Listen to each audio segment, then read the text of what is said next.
Sa kaugnay na balita, sinimulan na ang unang araw ng 3-day union election ng mga manggagawa ng Hanjin sa Castillejos, Zambales.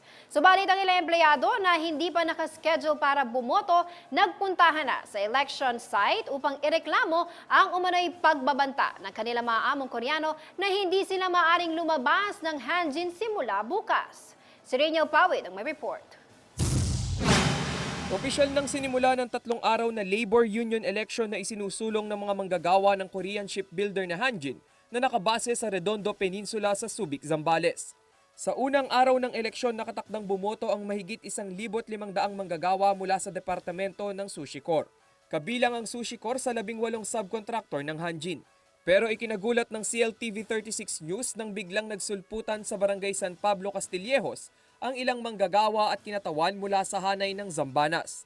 Binubuo ng 2,000 Hanjin employees ang Zambanas na isa ring subcontractor ng nasabing Korean company. Ayon kay Dante Balmores na miyembro ng Zambanas, pinagsabihan na umano sila ng mga among Korean national na sa oras na pumasok sila ay magtutuloy-tuloy na ang kanilang pagtatrabaho hanggang sa susunod na araw. Sabi pa ni Balmores, paraan daw ito ng kanilang pamunuan upang hindi matuloy ang eleksyon. Pinulong po kami ng Koreano namin na kapag pumasok po kami mamayang gabi, mag-overday na daw po kami sa trabaho at wala pong tatakas. No run away, sabi po ng Koreano namin eh. Tapos yung mga ano po ngayon, pumasok po ngayon, mag-obligado pong mag-overday. Mag-overnight, overday po sila. Para po siguro hindi makaboto. Puno rin ng pag-aalala ang tumatayong leader ng Sushi Corps na si Fernando Luz. Dahil may mga kapwa silang empleyado na 10 oras ng gabi na maaaring lumabas. Oras na tapos na rin ang eleksyon. Yung mga boboto sana na panggabi at yung meron pa silang pinag-overday, overnight Ayaw nilang palabasin, hinaharang nila sa gate para hindi makaboto yung tao. At ang sabi, alas 10 pa raw ng gabi sila palalabasin.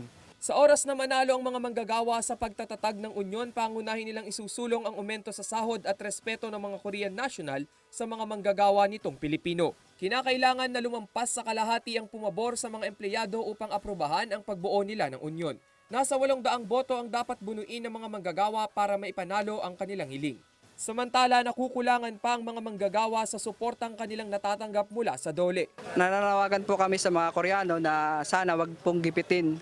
Karapatan po ng bawat manggagawang Pilipino sa Hanjin na bumoto. Sana po, aksyonan nila yung ganyan. Hindi ho pwede yung ganyan, masyado nang tinatapakan yung karapatan ng manggagawa.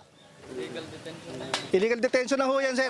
Hindi naman humarap sa kamera si DOLE Central Luzon Director Attorney Ana Jone, ngunit nanindigan ito na walang pinapanigang kampo ang kanilang ahensya.